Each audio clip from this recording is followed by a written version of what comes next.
नमो भगवते तस्मै कृष्णाय अद्भुत कर्मणे रूप नाम वेदेन जगत क्रीडति यो यतः। प्रिय वैष्णवजनों, आज हमारे पितामह श्री पुरुषोत्तम लाल जी महाराज जी का प्रागट्य उत्सव मनाने के लिए हम सब एकत्र हुए हैं। आप सभी को बहुत बहुत बधाई है। करनाल और वहाँ के आसपास के जो गांव हैं वो सभी श्री पुरुषोत्तम लाल जी महाराज श्री ताजी महाराज की कृपा के बहुत बहुत बड़े अधिकारी रहे हैं। कल एक छोटे से गांव में, कौन सा गांव, काचुआ में गए, कितना भाव, कितना वैष्णवों का उत्साह, और सब जगह मैंने देखा कि ताजी महाराज के चित्र जी विराजमान है। तो ये बहुत बड़ी देन है, आपकी बहुत कृपा थी।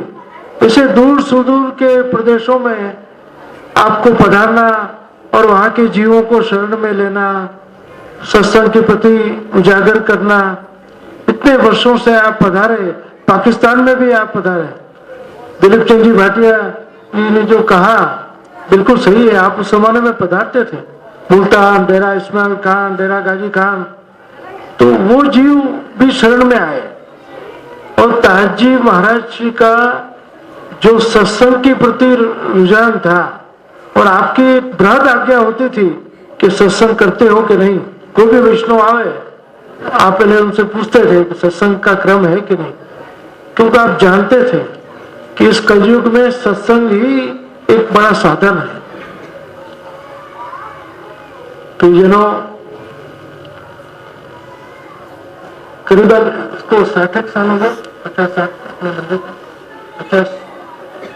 हाँ, श्री गोविंदनाथ जी मंदिर करनाल करीबन 50 वर्ष हुए हैं। कुछ समय से हम विचार कर रहे थे कि इसका सुगठित रजिस्टर ट्रस्ट हो, जिससे भविष्य में कुछ अच्छी योजनाएं बन सके और जो ट्रस्टीगण भी व्यवस्थित रूप से कार्य कर सके। क्योंकि प्राचीन जितने भी ट्रस्टी थे वो सब भगवत कृपा से गोलोकवासी हो गए। हमारे पुराणों में दिलीप चंद जी एक हैं, जो वो भी अभी बहुत काफी उम्र से हैं। तो इसका पुनर्गठन करने के लिए हम बहुत समय से विचार कर रहे थे। और हमारे जो नए जो बने हैं प्रबंधक, जिनको आप यहाँ क्या शब्द कहते हैं, मुख्य प्रधान, हाँ यहाँ प्रधान शब्द, तो उनको हमने परम भगत उमेश भाई को नियुक्त किया है। वो क्या है कि युवान है, उत्साही है। तो फिर से इसका ट्रस्ट रजिस्टर कराने के लिए हमने कई कागजातों को देखा, और फिर नए रूप से उसमें खास करके हम हमारे दिल्ली के परम भगवती मनर भाई यहाँ पे मौजूद हैं, गुजराती, बड़े अच्छे कानून के विशेषज्ञ हैं, सीए हैं, उन्होंने बहुत सहायता प्रदान की। और ट्रस्ट का नंबर भी हमें मिल चुका है 1267। ये हमारे लिए बहुत प्रसन्नता का विषय है। आज तक हम रजिस्टर ट्रस्ट लिखते थे, लेकिन नंबर पता नहीं था। 1267 हमारा नंबर है। और ये नए ट्रस्टियों में जो मैं कहूँगा तो उसका जो बने हैं, जो सहयोगक हैं, वो हमारे परम भगिनी दिलीप चंद जी भाटिया सबसे पुराने हैं, और उनको तो रहना ही है। उनका मार्गदर्शन तो हमको हमेशा के लिए चाहिएगा। और बाद में सह संयोजक में रमाकांत भाई, रमाकांत जी हैं वशिष्ठ, वो सह संयोजक हैं। प्रधान उमेश भाई पराशर हैं, उप प्रधान नवीन भाटिया हैं, और महासचिव श्रीकांत जी हैं। लेकिन उनको हमने एक नई जिम्मेदारी दी है कि सत्संग के जो हमारा चल रहा है ताजी महाराज का, हाँ, तो वो उसी को आप कार्यान्वित करें और उसके आप प्रधान रहेंगे। सत्संग की जो भी प्रवृत्ति है तो उसको हम उसकी जिम्मेदारी उनको सौंप रहे हैं, क्योंकि उनको हमने इसमें वो लेके उसके करते सत्संग में ज्यादा उनका रहे। क्योंकि मदन लाल जी भी बड़े, उन्होंने बहुत सेवा की है, तो उनको सत्संग के प्रभारी हम नियुक्त करते हैं।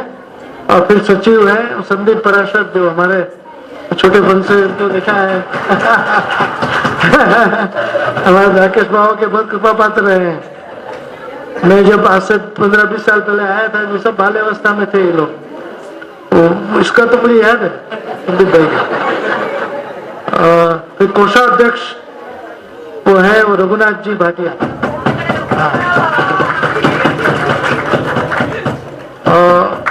सह कोषाध्यक्ष विजय, क्या नाम है, विजय धानवी जी। हाँ, फिर भंडारा प्रभारी पूर्णचंद जी भाटिया, हाँ, सब प्रभारी प्रदीप पराशर जी हैं, और प्रचार सचिव राजकुमार भाटिया, प्रचार सचिव का अमित पराशर, प्रचार मंत्री कुशल भाटिया और सह प्रचार हेमंत शर्मा। ये सबकी नियुक्ति हो चुकी है और सबको उनके कार्य संभाल दिए हैं। अब रजिस्टर हो जाने से सब कार्य व्यवस्थित होगा, क्योंकि इस जमाने में बदलता युग है, जमाना नया युग दरवाजा खटखटा रहा है, तो उसका स्वागत करना ही पड़ता है। जैसे हमारे मोदी जी ने करेंसी को बदला, कुछ उथल पाथल जरूर हुई, लेकिन भविष्य के लिए अच्छा है। जो नई चीजें आ रही हैं वो हमारे लिए अच्छी है, व्यवस्था के लिए अच्छी है। आज दुनिया के देश कितनी प्रगति कर रहे हैं, हम बहुत साल पीछे रह गए। कैशलेस का व्यवहार हम अमेरिका, लंदन वगैरह यूरोप में जाते हैं, वहां पहले से वर्षों से, और उससे इकोनॉमी का व्यवस्थितकरण होता है। कैश पैसा का चलन कम हो जाने से, अगर ये डेबिट कार्ड, क्रेडिट कार्ड, मैं तो कह रहा हूँ यहाँ पर भी वो उसको पैसा लेना मंदिर, हाँ लगा देना मशीन, वो आज के लिए, आज के समय की मांग है। ये जो बातें आज हमको परेशान कर रही हैं कुछ समय के लिए, हमको ये लगता है कि ये क्यों ऐसा हुआ, हम पुराने ढर्रे में ऐसे बंधे हुए हैं कि हमको नई चीज पसंद नहीं आती। हम जब कोई नया मकान बनाते हैं तो मकान तोड़ना पड़ता है, बहुत सीमेंट चूना उड़ता है, परेशानी होती है, सर्दी भी हो जाती है, खांसी भी हो जाती है, लेकिन कुछ समय के बाद वही घर हमको अच्छा लगने लगता है। तो ये नई जो बातें आई हैं उसका स्वागत करना ही पड़ेगा, नहीं तो हम दुनिया में बहुत पीछे रह जाएंगे। तो ये नया ट्रस्ट गठन हुआ है, सुचारू रूप से उसकी व्यवस्था बनेगी और बहुत सुंदर ढंग से सब चलेगा। और इसमें हमको ताजी महाराज के आशीर्वाद तो है ही, क्योंकि आपको सबसे ज्यादा प्रसन्नता होगी यदि व्यवस्थित चले। मैं कई बार उनको कहता था रजिस्टर ट्रस्ट, लेकिन नंबर कहाँ है, तो अब हमको नंबर भी मिल चुका है, सुचारू रूप से चलाने वाले लोग भी मिल चुके हैं, और इतनी सुंदर ढंग से हमें इसको चलाना है। हमारी तो कई योजना है।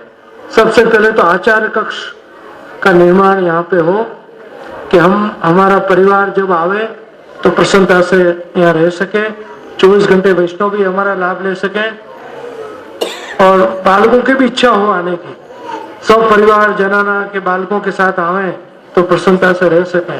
तो ये हमारा खास अनुरोध है कि आप इस कमेटी को उसके लिए पूरा सहयोग प्रदान करेंगे नव निर्माण के लिए। ये हमारी आप सबसे अनुरोध है। तो सभी की इच्छा है कि आचार्य बालक अपने परिवार के यहाँ पे पधारे, विराजे, सबको ब्रह्म संबंध हो, उनके वचनामतों के लाभ मिले, लेकिन वो तभी होगा जब यहाँ प्रसन्नता से विराज सके। तो ये बहुत बड़ी व्यवस्था हमें सबसे पहले तय करनी है, और हर वर्ष जब ताजी महाराज का उत्सव मनाया जाए, हम या हमारे परिवार के कोई न कोई बालक जरूर से उपस्थित रहेंगे। ये हमारा वचनबद्ध कई साल भी हुए थे। बोले श्री वल्लभाधीश की। कोई न कोई परिवार के तो जरूर उपस्थित रहेंगे। प्रियजनों, पुष्टि भक्ति मार्ग, उसके सिद्धांत, प्रचार और प्रसार ये हो। जब कहीं भी हवेली मंदिर बनता है तो उसका आशय यही होता है कि भगवत दर्शन के साथ साथ भगवत सत्संग को भी बढ़ावा मिले। तो कृष्ण सेवा तो आप लोगों को पधरा दी गई है। धर्म समन के बाद जीव जब कृष्ण सेवा का अधिकारी बनता है तो पुष्ट करा के ठाकुर जी को पधरा दिए गए। मंदिर जो नंदालय है, वहां आप सेवा का क्रम सीखते हैं। जब कोई वैष्णव मंदिर में दर्शन करना जाता है तो भाई आज ठाकुर जी ने क्या धरा है, आज कौन सा मनोरथ है। हमारे यहाँ ऋतु अनुसार सेवा का क्रम है। 6 ऋतुएं हैं अपने भारतीय संस्कृति में। 6 ऋतु के हिसाब से ठाकुर जी के वस्त्र, आभरण, उनकी सामग्री का प्रकार बदलता रहता है। तो वो हमें, हमारी पाठशालाएं हैं, जो आज के हमारे मंदिर हैं, उनका अवलोकन करके उसको घर में क्रियान्वित करना है। तो मंदिर में दर्शन के साथ साथ हमें उसको सीखना है, उसको अनुभव करना है। अष्टयाम की जो सेवा प्रणाली श्री गोसाई जी प्रभु चरणों ने बनाई, अष्ट प्रहर की सेवा, अभी आपका उत्सव गया नोम में, नोम का श्री गोसाई जी विठलेश प्रभु चरण, जिन्होंने पुष्टि माल को बहुत सुंदर ढंग से सजाया, संवारा, क्योंकि आप तो बहुत कला प्रेमी थे, गीत संगीत के सागर थे आप। कई राग की इजाद आपने की, अष्टयाम 4 आपके शिष्य, 4 श्री महाप्रभु जी के इकट्ठे करके अष्ट सखाओं की रचना की, जो आज जो हमारी हवेली संगीत है, ध्रुपद और धमार की जो गायकी है वो हवेली संगीत है। तो ये सब जो हमारी धरोहर है, हमारा कल्चर जो है वो बहुत बड़ा है, बहुत समृद्ध है, वो उससे अवगत हमें होना है। कई बार मिथ्या भ्रमणाएं हमको दूर ले जाती हैं ठाकुर जी से, गुरुदेव से। आज क्या है कि गूगल के माध्यम से कई लोग सर्च करते हैं और कुछ समस्याएं मनोकल्पित हो जाती हैं, क्योंकि गूगल में रखने वाला भी इंसान ही है, वो भी एक व्यक्ति है। उसने अपनी भावनाओं को रख दिया, लेकिन वो कई बार सही नहीं भी होता है। कई बार मैंने देखा कि वैष्णव ब्रह्म संबंध लेने से डरते हैं। उनको होता है कि बहुत नियम है, बहुत पालन करना पड़ेगा, हमसे नहीं हो पाएगा, लेकिन ऐसा नहीं है। ब्रह्म संबंध लेने से कष्ट सेवा के अधिकारी आप हो जाते हैं, और कहा जाता है कि सर्व वस्तु समर्पणम, सभी कुछ जो आपको लेना है ठाकुर जी को धर के लेना है।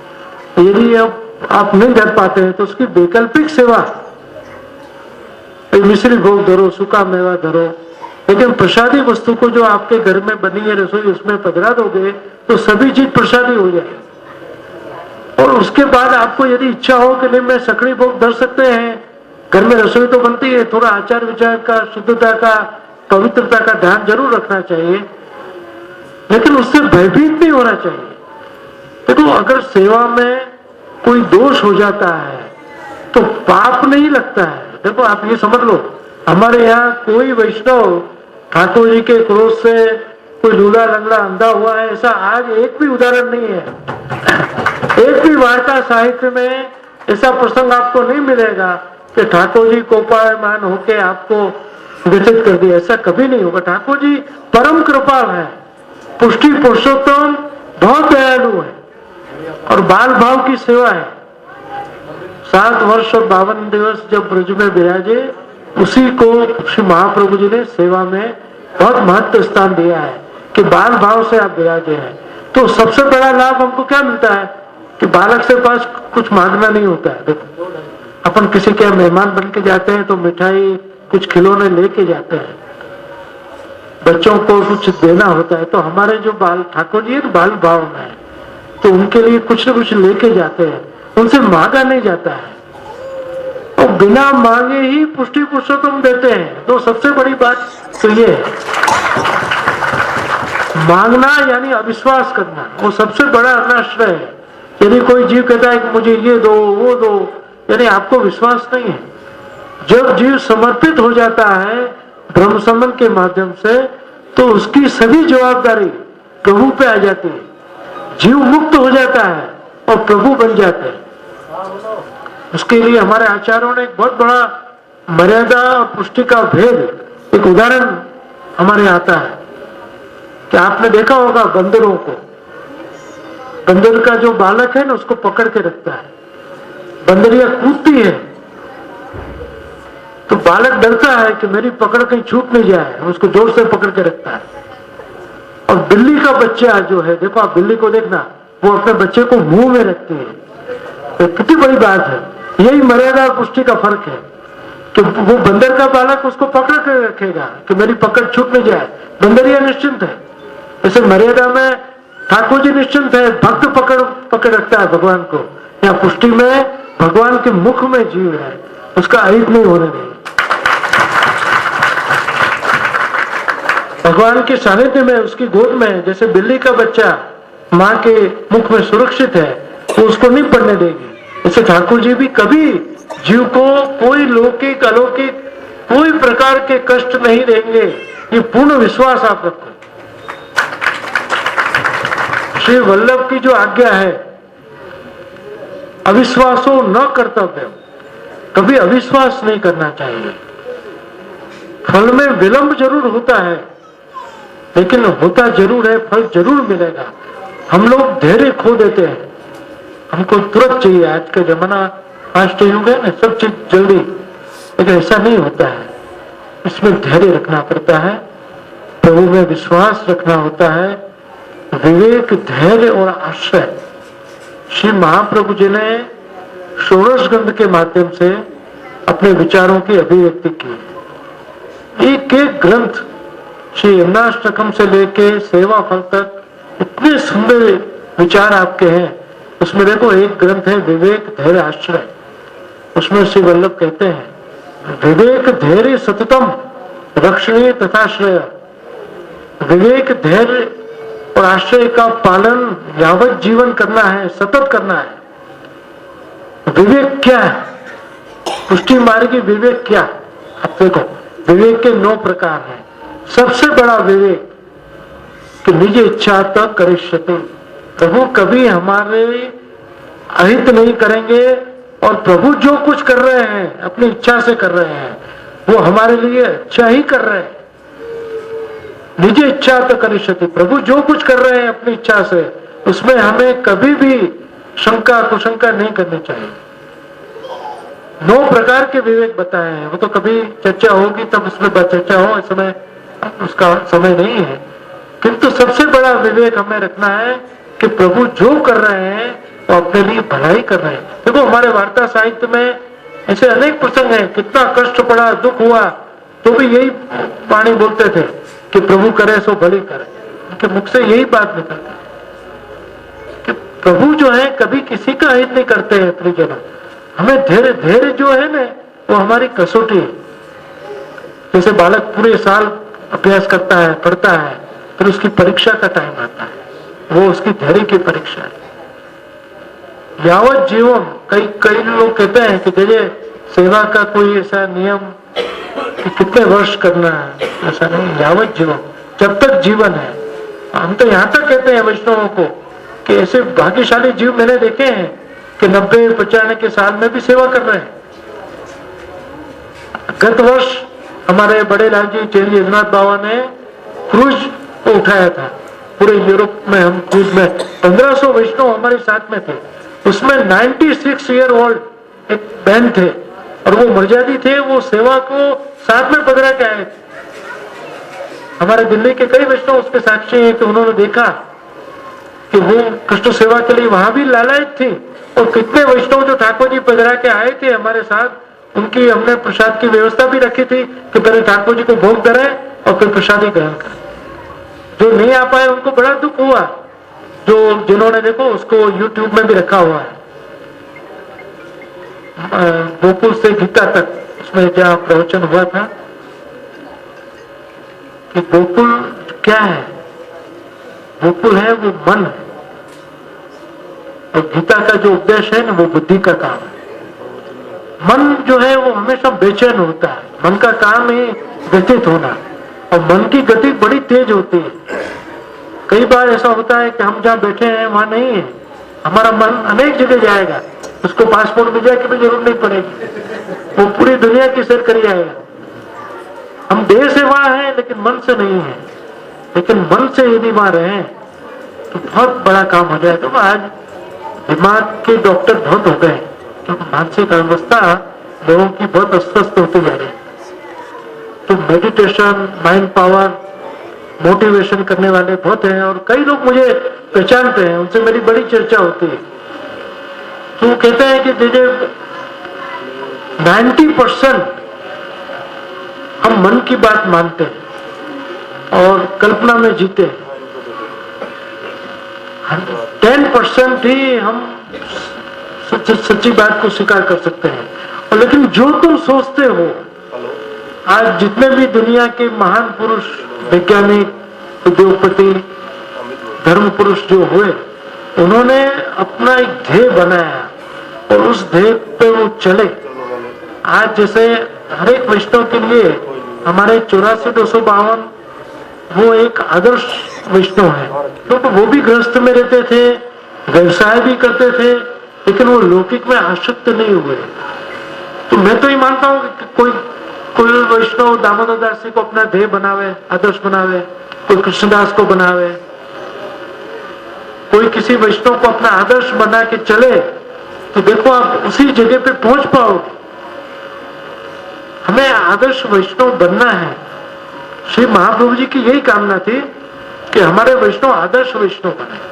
और इस जमाने में सत्संग ही एक ऐसा साधन है जिसके द्वारा हमें प्रभु के स्वरूप का ज्ञान होता है, हमारे स्वरूप का ज्ञान होता है। पूरे विश्व में प्रवास करने के बाद ये लगा कि मानव तो वही का वही है, चाहे वो लंदन में हो, अमेरिका में हो या ऑस्ट्रेलिया में हो, वही समस्या है। परिस्थितियां अलग अलग है लेकिन समस्याएं सेम है। लेकिन उन विकट परिस्थितियों में यदि हम धार्मिक जीवन जीते हैं और यदि हमारी प्रभु में पूर्ण आस्था है तो हमको दृढ़ता मिलती है, मनोबल हमारा मजबूत होता है। विश्व में जितने भी लोग धार्मिक थे, जितने देश धर्मपरायण थे, वो बहुत आगे गए। भले किसी को माने, बुद्ध को माने, महावीर को माने, जीसस को माने, इस्लाम धर्म किसी को भी माने, लेकिन जिनको मानते हैं उनके प्रति जो उनकी आस्था है वो उनको बहुत दूर ले जाते हैं। धर्म कोई बुरा नहीं होता है, धर्म आदमी को सही जीवन सिखाता है। धारेति इति धर्म। लेकिन हम क्या करते हैं, धर्म की गति को रोक दिया हम लोगों ने, धार्मिक बन गए हैं। हम कई लोग कहते हैं हमारे यहाँ सुबोध जी है, वार्ता साहित्य है, शिक्षा पत्र है, लेकिन पढ़ेगा कौन? खाली होने से क्या होगा? उसका पठन करना चाहिए, उसका अनुसरण करना चाहिए, तो धर्म को गति मिलती है। धर्म को गति तभी मिलती है तब हम धर्मपरायण जीवन जीते हैं। कई कहते हैं कि उसका लाभ तो अनेक गुना मिलता है, और ये कहने सुनने से अलग है। पुष्टि मार्ग जो है वो अनुभव का विषय है। अनुभव बिना अनुभव का जा नहीं, जाको पिया नहीं चित्त चोरे। हमारे अष्ट सखाओं बहुत सुंदर गाया है। ये अनुभव का विषय है। स्नेह ये पराकाष्ठा की बात होती है और स्नेह की अभिव्यक्ति नहीं हो सकती है। स्नेह का एहसास होता है, वो अनुभूति होती है, और वो एहसास जो है ना कभी न कभी अपने आप में प्रदर्शित हो जाता है। उसको कितना भी रोकने को प्रयत्न करें, आपका भाव कभी रुकेगा नहीं, वो प्रदर्शित हो जाएगा। वो भाव आया है, प्रदर्शित होने के लिए आया है। आपको कहने की जरूरत नहीं है कि हम भाव वाले हैं, कि हम सत्संगी हैं, वो अपने आप प्रकट हो जाएगा। लेकिन प्रकट होने दो, स्वयं मत करो। कई लोग स्वयं करने जाते हैं, उसमें वो नाटकीयता आ जाती है। वो अपने आप प्रकट होगा। प्रकट होना उसका स्वभाव है। कृपा करना ये प्रभु का स्वभाव, दोष करना ये जीव का स्वभाव है। जीवा स्वभाव तो दुष्टा, दोष भाव है सर्वदा। हमारा जीव का स्वभाव ही दुष्टता है। कोई लोग हमको अच्छे लगते हैं, वे बाद में उसमें दोष देखने लगते हैं, वही व्यक्ति को बुरा भी कहने लगते हैं, क्योंकि जीव स्वभाव है। तो जीव स्वभाव से दोष, हमको दोष जल्दी दिख जाते हैं। किसी व्यक्ति को कहा जाए कि भाई उनके गुण देखो तो बहुत कठिन हो जाता है।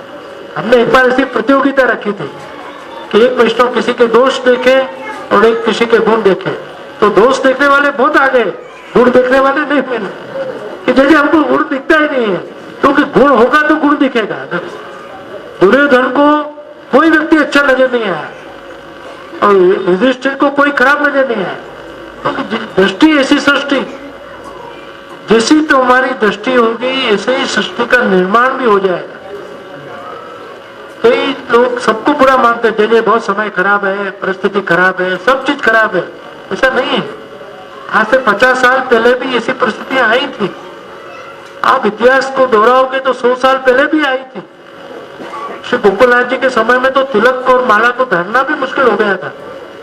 श्री गुसाई जी के चतुर्थ लाल जी श्री गोकुलेश प्रभु, जिनके चरणों में श्री ताजी महाराज की, हमारे रमण प्रभु की बहुत आसक्ति थी। अभी आपका भी उत्सव गया और आपके हमारे विद्वान के आटोसों में श्री गोकुलेश चरितामृत पर पूरी कथा यजनाथ बाबा ने करी। 7 दिन तक अनेक विश्वों ने उसका लाभ लिया। तो श्री गोकुलनाथ जी का दिव्य जीवन बड़ा महान था। औरंगजेब का शासन था, मुगल काल। उस जमाने में तिलक माला का रक्षण श्री गोकुलेश प्रभु ने कहा कि सिर भले हमारा कट जाए लेकिन ये तिलक नहीं जाए। ऐसी आपकी अलग देख थी और उस जमाने में इतना परिश्रम देके आपने उसको छूट कराई। और श्री गुसाई जी प्रभु चरणों के वक्त में तो अकबर कितनी बार आपसे मिलने आए और पूरे ब्रज प्रदेश को कर मुक्त कर दिया था। आज जो हमारे वल्लभपुर में गोस्वामी शब्द जो है वो भी गुसाई जी को अकबर ने प्रदान किया था कि आप वास्तव में गोस्वामी हैं। वो इतने इंद्रियों के स्वामी हैं कि इतना वैभव होते हुए आप लालायित नहीं होते हैं। इतना ऐश्वर्य है आपके पास, इतने आपके चाकर हैं, इतने सेवक हैं, इतनी संपदा है, लेकिन कभी आप लालायित नहीं हुए। वक्त आने पे सब कुछ त्याग करने की भावना आप में है। प्रभु के सुख का विचार ये सर्वोपरि। आज इतना हमारे ताजी महाराज को भी मैंने देखा, इतनी अवस्था में भी आप परिश्रम करते थे, अनेक छोटे छोटे गांवों में पधारते थे, इसलिए कि जीवों को शरण में लेने के लिए, उनके भाव को पोषित करने के लिए। हमारे आचार्यों ने बहुत श्रम उठाया है जनों। आप लोग तो बड़े भाग्यशाली हो कि पुष्टि मार्ग में आपका जन्म हुआ है, तो आप सद्भागी हो। अब हमें उसको बड़भागी बनाना है सेवा करके। यदि आप सेवा करोगे, सत्संग करोगे तो हमारे आचार्यों को बहुत प्रसन्नता होगी। वो परोक्ष में आपको देख रहे हैं, हमारे द्वारा आपको देख रहे हैं। आज हमारे वल्लभपुर में एक परंपरा है कि फिर से आवागमन होता है आचार्यों का, प्राचीन आचार्यों का, कुछ देवी जीवों को शरण में लेने के लिए। ऐसे हर्षानंद जी का भी प्राकट बताया गया है, कई वैष्णवों का, कि फिर से सेवा को फल सेवा माने। हमारे यहाँ स्वर्गादि सुख को तुच्छ माना है, गोलोक का है। तो कईयों को जीव को सेवा करने फिर से आने की आकांक्षा है, लौकिक के लिए नहीं, अलौकिक के लिए। हमारे वार्ता साहित्य में एक माझी का प्रसंग आता है, उसको गुसाई जी अष्टपदी कहते थे। 8 बार उसने मृत्यु को ठेला था। 80-90 वर्ष की उम्र, मृत्यु के देवता आके सामने खड़े हो गए, यमदूत, नहीं अभी तो डोल उत्सव आ रहा है, अभी तो मेरे ठाकुर जी को झुलाना है। फिर आए, अरे अब तो अक्षय तृतीया आएगी, चंदन धराना, आखा तीज आएगी, अरे अब तो सावन महीना आएगा, ठाकुर जी को हिंडोला झुलाना। ऐसे करते करते 8 वक्त मृत्यु को वापिस किया और उसमें इतना सामर्थ्य था। तो भगवत सेवा उपयोगी देह उसने मांगा था, लौकिक नहीं कि भाई बच्चे के बच्चे देखने हैं। ऐसी चीज नहीं मांगी थी। ऐसी चीज मांगी होती तो वो पालन भी नहीं करते, खेच के ले जाते, लेकिन उन्होंने अलौकिक चीज मांगी। इसी बड़ी बात है कि मृत्यु को भी उन्होंने जीत लिया। तो गुसाई जी ने उसकी सराहना की। कैसे भगवती जीव, वास्तव में आप वार्ता साहित्य को पढ़ो, उसके भाव प्रकाश को पढ़ो, जिसमें श्री हरिराय महाप्रभु और श्री गोकुलनाथ जी ने उसका भाव प्रकाश बना। इतने महान आचार्य, ऐसे महान परंपरा हमारी है। आज 543 पुष्टि मार्ग हो गए और आज भी वो परंपरा कायम है। हमारे वल्लभपुर में हम लोग 17वीं पीढ़ी में श्री महाप्रभु जी की हैं, तो आज वही श्रद्धा, वही भाव से आज वैष्णव भी देख रहे हैं। विश्व के इतिहास में कोई ऐसा कुल नहीं है जिनकी इतनी पीढ़ी को लोग याद करें। सही बात, आज 7 पीढ़ी को भी लोग भूल जाते हैं, लेकिन श्री महाप्रभु जी का कितना बड़ा सामर्थ्य रहा होगा। क्या 17-18 पीढ़ी के बाद भी लोगों में वही श्रद्धा, वही भाव। बहुत बड़ी श्री वल्लभ की देन है, उन्हीं की कृपा है कि आज इतने अवतारी पुरुष हुए, लेकिन किसी का वंश इतना इतना लंबा नहीं चला है जितना श्री वल्लभ का चला। ये इतना उनका प्रताप बल था कि आज इसे घोर कलाल कलयुग में भी वैष्णव भगवत नाम ले रहे हैं। और यही श्री वल्लभ की आज्ञा थी कि भजती भिड़े सततम स्थे मित्ते निमते, उठते बैठते खाते पीते श्री कृष्ण शरणम मम सतत हमें बोलना है। भीतर में हृदय में सतत भगवत नाम लेते ही रहना है। भले सेवा करो कि न करो, भले स्तुतक हो वर्दी हो, भगवत नाम के लिए कोई बाधक नहीं। मन में भीतर सतत, इससे सबसे बड़ा लाभ ये होगा कि अन्याय से बच जाओगे, वल्लभ की कृपा मिलेगी और आप कोई अहित कार्य नहीं कर पाओगे, आपसे कोई अपराध नहीं होंगे, कई अपराधों से आप बच जाओगे। तो ये वल्लभ की जो देन है, इसकी करुणा है वैष्णव पे। और आज करनाल के वैष्णव इतने भाग्यशाली हैं कि यहाँ पूरे हरियाणा में एक ही हवेली, ये हमारे लिए बहुत गौरव का विषय है। और इसी हवेली को हमें समृद्ध बनाना है। नए ट्रस्टीगण जो हुए उनको बहुत बहुत शुभकामना, शुभ आशीर्वाद है कि ठाकुर जी इनको बल प्रदान करें कि खूब निष्काम भाव से किसी भी फल प्रतिष्ठा की आकांक्षा के बिना निर्मोही होके भगवत सेवा करें और आगे बढ़े। खूब खूब सबको शुभकामना, शुभ आशीर्वाद देते हुए अपनी वाणी को विराम। बोले श्री वल्लभाधीश।